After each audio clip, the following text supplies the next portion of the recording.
Hello and welcome to Sweet Pea Tales. This is Radhika and today's story is about a polar bear. Have you seen one? In pictures, of course, or TV. Well, let me tell you that a polar bear is the largest living carnivore on land and they are really big. You know, a male polar bear usually weighs more than 800 pounds and they're over 8 feet long when measured from their nose to their tail. Now, polar bears can currently be found in 5 different countries: the United States, Canada, Russia, Greenland, and Norway. And polar bears can swim for days at a time to get from one piece of ice to another. Their sense of smell is incredibly strong. In water, seals are much faster than polar bears, which is why polar bears rely on their amazing sense of smell to sniff out a seal's breathing hole. So come, dear friends, let's listen to the story now. When the animals had been on earth for some time, they grew tired of admiring the trees, the flowers, and the sun. They began to admire each other. Every animal was eager to be admired and spent a part of each day making itself look more beautiful. Soon they began to hold beauty contests. Sometimes tiger won the prize, sometimes eagle, and sometimes ladybird. Every animal tried very hard. One animal in particular won the prize almost every time. This was polar bear. Polar bear was white, not quite snowy white, but much whiter than any of the other creatures.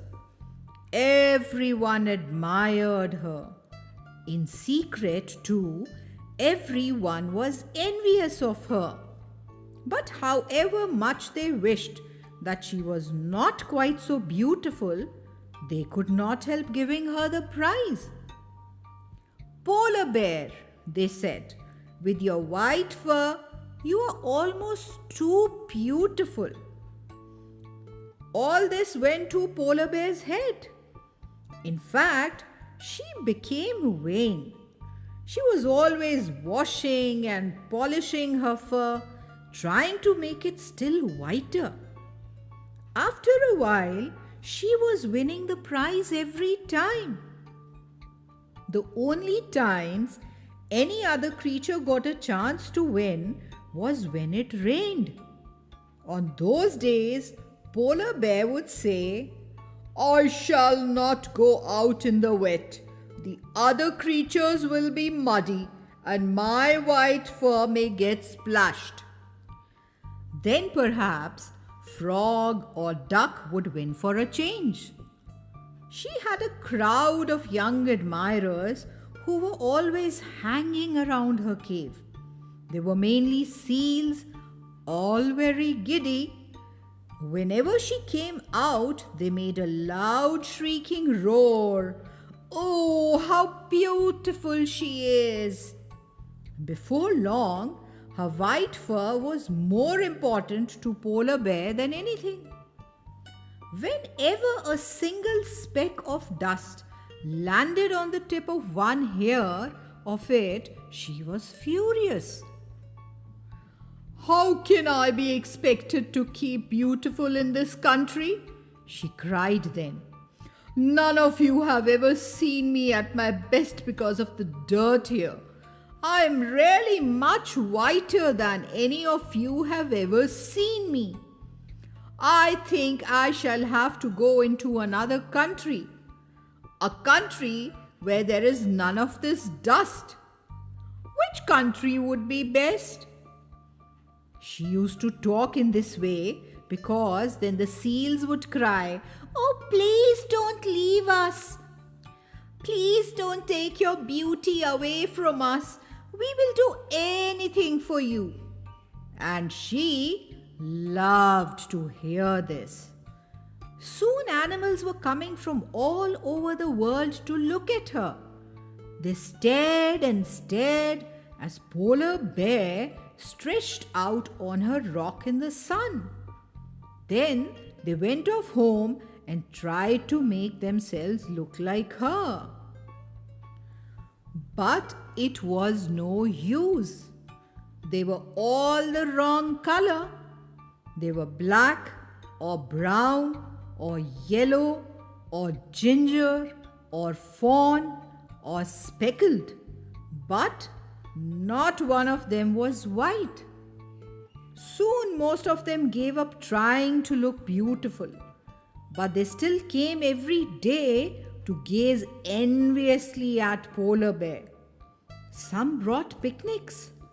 They sat in a vast crowd among the trees in front of her cave. "Just look at her," said Mother Hippo to her children. "Now see that you grow up like that." But nothing pleased Polar Bear. "The dust these crowds raise," she sighed. "Why can't I ever get away from them? If only there was some spotless, shining country all for me." Now, pretty well, all the creatures were tired of her being so much more admired than they were. But one creature more so than the rest. He was Peregrine Falcon. He was a beautiful bird, all right, but he was not white. Time and again in the beauty contests, he was runner-up to Polar Bear. "If it were not for her," he raged to himself, "I should be first every time." He thought and thought for a plan to get rid of her. How? At last, he had it. One day, he went up to Polar Bear. Now, Peregrine Falcon had been to every country in the world. He was a great traveler, as all the creatures well knew. "I know a country," he said to Polar Bear, "which is so clean it is even whiter than you are." Yes, I know you are beautifully white, but this country is even whiter. The rocks are clean glass and the earth is frozen ice cream. There is no dirt there, no dust, no mud. You would become whiter than ever in that country. And no one lives there. You could be queen of it. Polar Bear tried to hide her excitement. "I could be queen of it, you say? This country sounds made for me. No crowds, no dirt, and the rocks you say are glass?" "The rocks," said Peregrine Falcon, "are mirrors." "Wonderful!" cried Polar Bear. "And the rain," he said, "is white face powder." "Better than ever," she cried. "How quickly can I be there, away from all these staring crowds and all this dirt?" "I'm going to another country," she told the other animals. "It is too dirty here to live." Peregrine Falcon hired Whale to carry his passenger. He sat on Whale's forehead, calling out the directions. Polar Bear sat on the shoulder, gazing at the sea. The seals, who had begged to go with her, sat on the tail. After some days, they came to the North Pole, where it is all snow and ice. "Here you are," cried Peregrine Falcon. "Everything just as I said. No crowds, no dirt, nothing but beautiful, clean whiteness. And the rocks are actually mirrors," cried Polar Bear, as she ran to the nearest iceberg to repair her beauty after the long trip. Every day now she sat on one iceberg or another, making herself beautiful in the mirror of the ice. Always near her sat the seals. Her fur became whiter and whiter in this new clean country.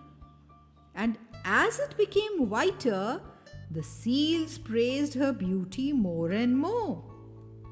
When she herself saw the improvement in her looks, she said, "I shall never go back to the dirty old country again." And there she is still, with all her admirers around her.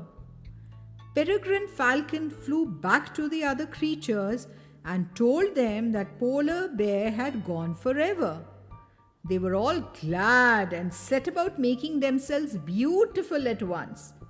Every single one was saying to himself, "Now that Polar Bear is out of the way, perhaps I shall have a chance of the prize at the beauty contest."